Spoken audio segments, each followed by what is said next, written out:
በጣም አመሰግናለሁ ጠበቃና የህግ ባለሙያ አበራ ንጉስ።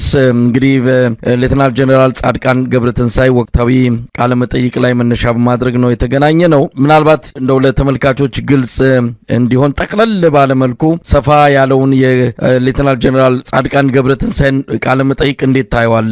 ወደ ዝርዝሩ በአንዳንድ ነጥቦች ላይ በተናጠል ነገሮች ለመመልከት እንሞክራለን። ግን በአጠቃላይ ቃለ መጠይቁ ምንድነው? ምን ተፈልጎ በዚህ ወቅት ላይ በዚህ ሰዓት ላይ ይሄ ቃለ መጠይቅ መጣ የሚለውን ነገር ጨምሮ እንዴት ታየዋል ጠቅለል ያለውን ሁኔታ?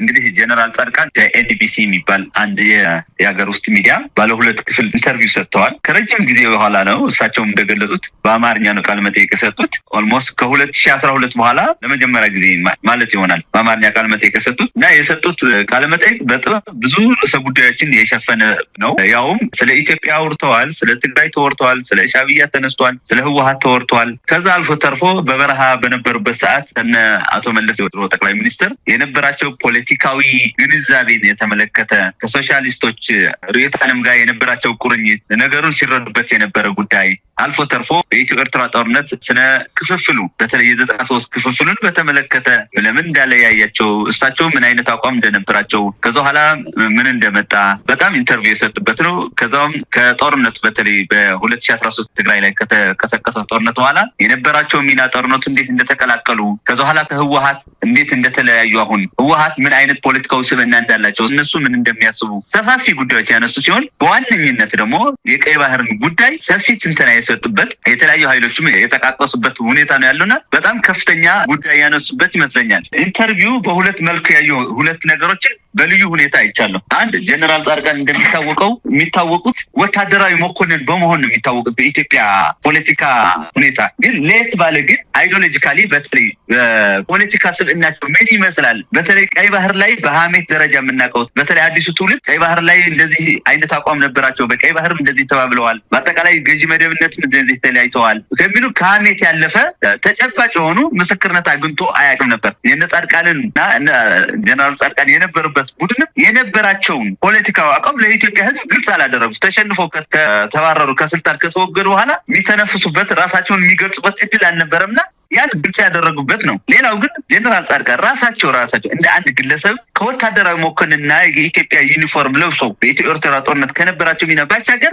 ፖለቲካዊ ስብዕናቸው፣ አይዲዮሎጂካዊ ማንነታቸው፣ አይዲዮሎጂካዊ ግንዛቤያቸው ምን ያህል እንደሆነ ግልጽ ያደረጉበት ይመስለኛል። እንደው እዚህ ጋር አበራ ምናልባት ይሄ እንዲህ ብዬ ነበረ እንዲህ ብዬዋለሁ ያኔ እንደዚህ አይነት ሐሳብ ነበረኝ፣ ይሄ አሁን ከቅርብ ጊዜ ወዲህ በኢትዮጵያ ፖለቲካ ውስጥ ያኔ እንዲህ አይነት አቋም ነበረኝ፣ እንደዚህ አይነት ነገሮች እየበዙ መጥተዋል እና ጀነራል ጻድቃን ገብረትንሳኤ እንዲህ ብዬ ነበረ፣ ከመለስ ጋር እንዲያቋም ነበረኝ፣ እንዲህ አይነት ነገር አንስቼ ነበር፣ እንዲህ አይነት ነገር ብዬ ነበረ የሚለው ምናልባት ራስን ለማዳን ከሚደረግ ሙከራ ያለፈ የጻድቃንን ያለፈ አንዳንድ የተበላሹ ታሪኮችን የሚያነጻ ነው ብለህ ታምናለህ? እንደው መልካም እኔ በዛ መልክ ለማየት በጣም መድፈር የምችል አይመስለኝም። በሌላ አባባል በስልታዊ ደረጃ ራሳቸውን ለፖለቲካ ገበያ ለኢትዮጵያ ፖለቲካ ገበያ ለማቅረብ ያደረጉት ነገር ሊኖር ይችላል ፖለቲከኛ እስከሆኑ ድረስ። ስትራቴጂካሊ ግን ጻድቃንም ይሁን በተለይ 93 አንጃ ተብሎ የተወገደው ኃይል በአንዳንድ ሀገራዊ ጉዳዮች ሃርድ ላይነር ሆኖ የታገለ ኃይል ነው። ስትራቴጂካሊ ስታየው በቀይ ባህር በተለይ ጀነራል ጻድቃን አቋም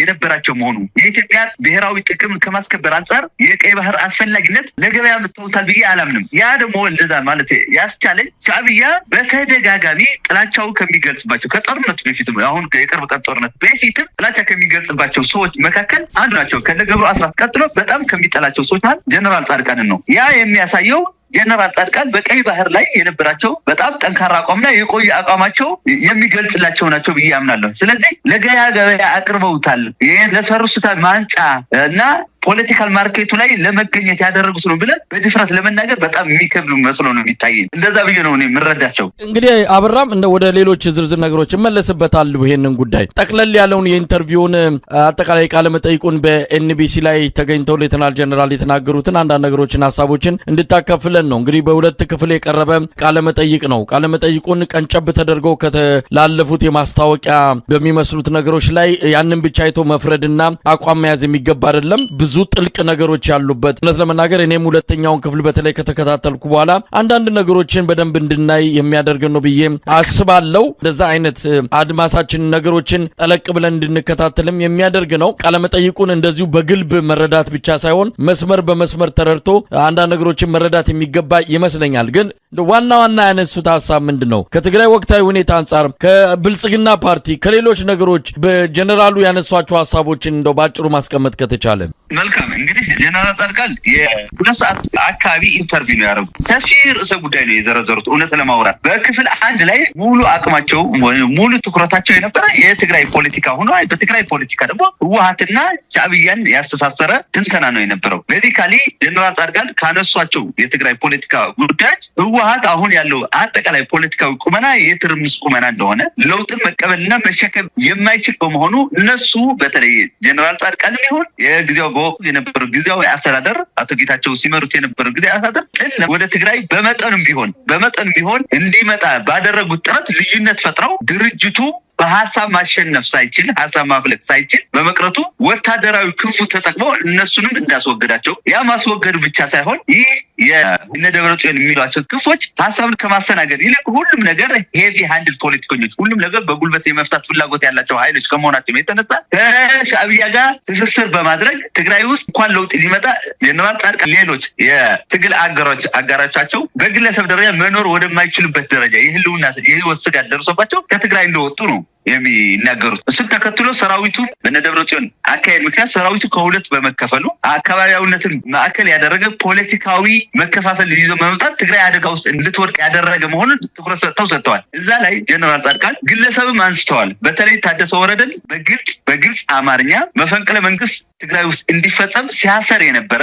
ፖለቲካል ሎያሊቲ ትቶ አብሮ ከነሱ ጋር ቀን እየሰራ ማታ ሲዶልት እንደነበረና በዛ ሂደትም የመፈንቅለ መንግስት ስራ እንደሰራ በመንቀፍ መልኩ አንስተውታል። በጣም አይሮኒክ ብለው ራሳቸው የገለጹት ያ ተደርጎ እያለ መፈንቅለ መንግስት ተደርጎ እያለ ፌዴራል መንግስት ታደሰ ወረደን መሾሙ በቀጥታ በግልጽ አማርኛ ትክክለኛ አካሄድ እንዳልሆነ መፈንቅለ መንግስት አደገኛ ፕሬሲደንት እያለ እኛ የስልጣን ምንጫችን በከፊል ከፌዴራል መንግስት መሆኑን እያወቀ ፌዴራል መንግስትም መፈንቅለ መንግስት ባደረገብን ሰው ላይ የሹመት ስራ መስጠቱ ስህተት መሆኑን በቁጭትና በንዴት በጣም ገልጸዋል። ከዛ ጋር ተያይዞ ጀነራል ጻድቃን ያነሱት ጉዳይ ስለ ትግራይ ፖለቲካ ሻዕቢያን በተመለከተ ነው። ሻዕቢያ በኢትዮጵያ ፖለቲካዊ አመለካከቱ በስሪት ደረጃ ከማተራመስ አልፎ የትብብርና የልማት ኃይል ሆኖ ከኢትዮጵያ ጋር ተባብሮ የመስራት ፍላጎት እንደሌለው ያ ደግሞ ለህወሓት የሚያበድረው ክፉ ባህሪው ክፉ ፖለቲካል አመለካከትና ዝንባሌ እንዳለው ከዛም አልፎ ተርፎ ሻዕቢያ የግብጽ ከሻዕቢያ ጋር መስራት ማለት በተዘዋዋሪ መንገድ የግብጽ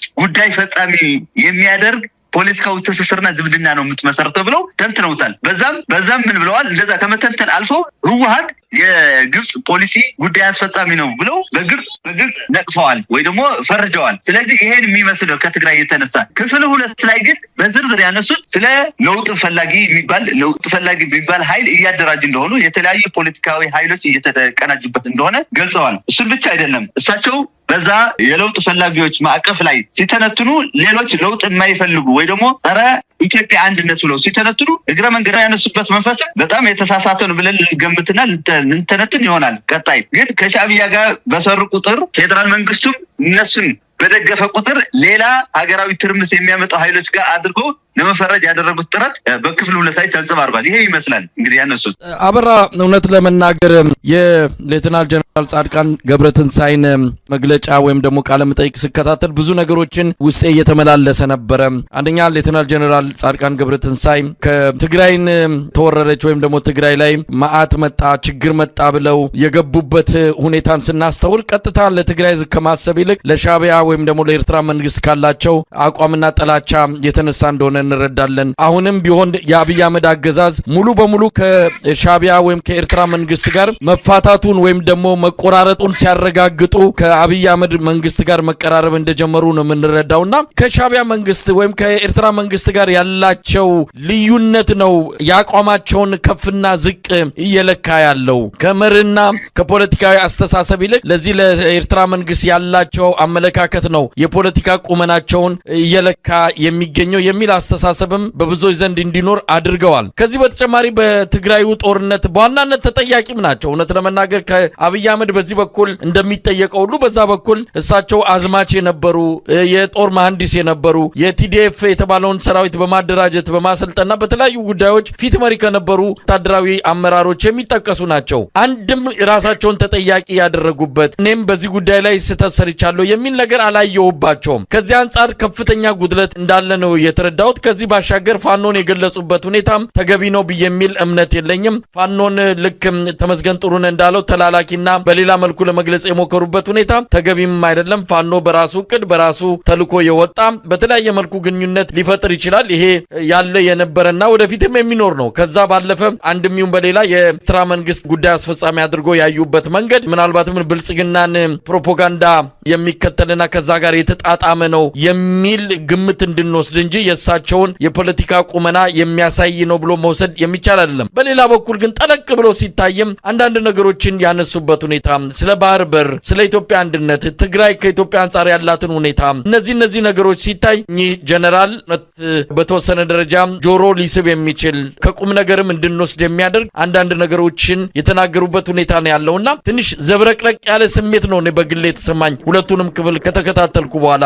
አበራ ምናልባት ከዚህ አንጻር እንዴት ታየዋል? በጣም ትክክል መሳይ። በጣም እኔም ጠይቀኛለህ ብዬ አንዱ የዘመኩት ነገር የእንድምታቸውና የፈረጃቸው ጉዳይ በሚዛን ስታስቀምጠው በፖለቲካ ሚዛን ስታስቀምጠው ምን ይመስላል የሚል ጥያቄ ጠይቀኛለህ ብዬ ያስቤ ነበር። መልካም ነው። እኔ አሁን ካንተ የተለየ አቋም አልያዝኩም። ጀነራል ጻድቃን የራሳቸው የፖለቲካ ህይወት ያላቸው የፖለቲካ ጉዞ ያላቸው ሰው ናቸው። በተለይ ከ93 በኋላ ራሳቸውን በማብቃት በኢኮኖሚ በእውቀትም በማብቃት ራሳቸውን ምቹ ጊዜ ሲፈልጉ የነበሩ ፖለቲከኛ አርጌ ነው የምቆጥራቸው እውነት ለማውራት። ሆኖም ግን 2013 በተጀመረው ጦርነት ላይ ቀጥተኛ ተሳታፊ ነበሩ ብቻ ሳይሆን በተለይ በ2013 መቀሌን ለቆ ህወሓት በረሃ ቆላ ቴምቤል ከገባ በኋላ በተቋቋመው ጊዜያዊ አስተዳደር ላይ ከፍተኛ አመራሮች ላይ ከፍተኛ ወንጀል ተፈጽሟል። እንደኔ እንደምታውቁት በፊት የጄኖሳይድ ወንጀል ፈጽመዋል ብዬ 18 የፖለቲካና የወታደራዊ አመራሮችን ጥቆማ ስጠት አንዱና ግንባር ቀደሙ ጀነራል ጻድቃን ናቸው። ስለዚህ የወንጀል ጉዳይ የተጠያቂነቱ ጉዳይ በዛ ማዕቀፍ ውስጥ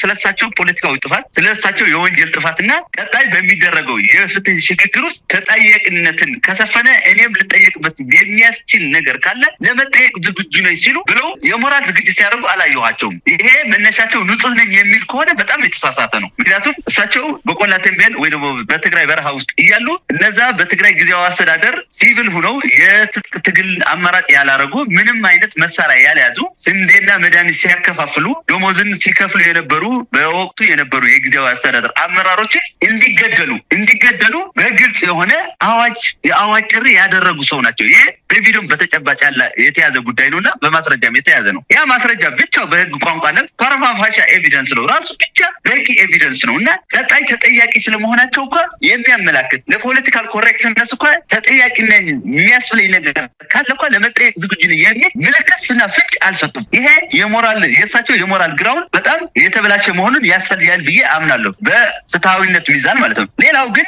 በዛ ፋኖን በተመለከተ ባነሱት ጉዳይ እንደሌላው ኃይል እንደሌሎቹ እንደ ሻዕቢያ እንደ ብልጽግና እንደ ህወሓት በረጅም ጊዜ በስልጣን ቆይታው እንደበሰበሱ ሁለት ተመሳሳይ ኃይሎች ጋር እኩል ፍረጃን እኩል የፖለቲካ ግራውንድ የሌጂስሌቲቭ ግራውንድ አድርጎ ማንሳታቸው የራሳቸው ለብልጽግና ያላቸውን ውግንና በጣም የሚያሳይ ነው እና ይሄ ደግሞ ከሚዛናዊነት አንጻር በጣም የተሳሳተ ነው። ፋኖ የራሱ ሌጂቲሜት የሆነ ፓውዝ ያለው እንቅስቃሴ የሚያደርግ ኃይል ነው። ለዛ ነው እንግዲህ ጥቂት ሆነው ወደ የዚህን ያህል ሰፊ ፖለቲካዊና ወታደራዊ እንቅስቃሴ ወደ ማድረግ ያደጉት የዚህን ያህል ሰፊ ማህበራዊና ህዝባዊ ድጋፍ ያገኙት ዝም ብሎ ከአንድ መንደር ወይ ከአንድ ሰፈር ስለተወለዱና በሰፈራቸው ስላመጹ አይደለም። የአማራ ህዝብ የፍትህ፣ የዲሞክራሲ፣ የእኩልነት ከዛ በላይ ግን የደህንነትና ጸጥታ በተለይ የህልውና ጉዳይ በሌላ አካባቢ የሚኖሩ በሌላ ኦሮሚያ ብለው በደቡብ ብለው በሌሎች አካባቢዎች የሚኖሩ የአማራ ተወላጆችን በግፍ ሲገደሉ ስለታየና ያ ደግሞ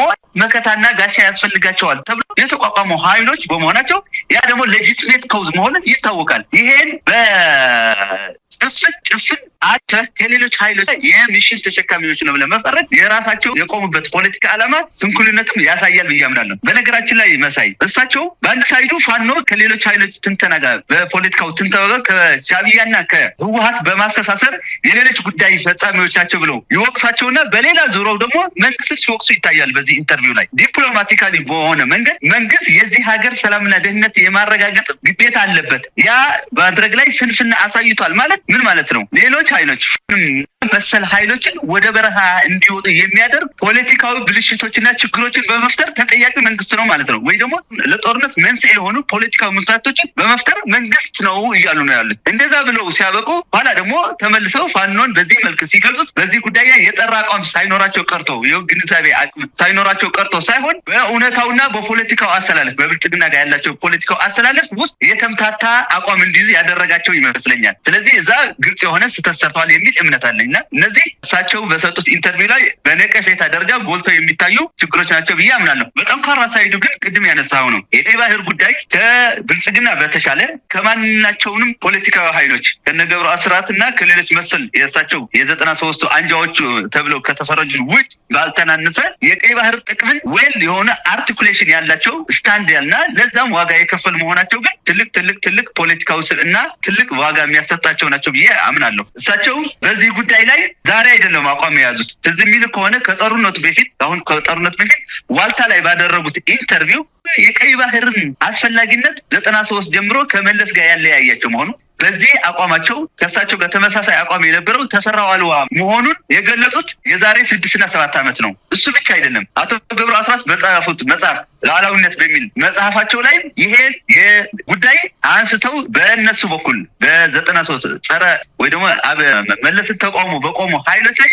ከሚያነሱት የፖለቲካ ልዩነት ውስጥ አንዱ የቀይ ባህር ጉዳይ እንደነበረና ያን በመቃወም የሚቆሙት የነመለስ ቡድን እንደነበረ አንስተውታል። ስለዚህ ራሳቸው ምስክርነት ስለሰጡ ለፖለቲካ ፍጆታ ነው ከማለት ይልቅ በሌሎች ተዛማጅ ማስረጃዎችና ተመሳሳይ ማስረጃዎችና መረጃዎች ስታያቸው ጀነራል ጻድቃን ይሄ አቋማቸው ላይ የነበራቸው ስታንድ ፍሪምድ መሆኑ ዌል ኢስታብሊሽድ መሆኑን የሚያመላክት መሆኑን ሊመሰገኑና በጥንካሬ ሊገለጹ የሚገባ ነው። ሌላው ጥንካሬያቸው ሆኖ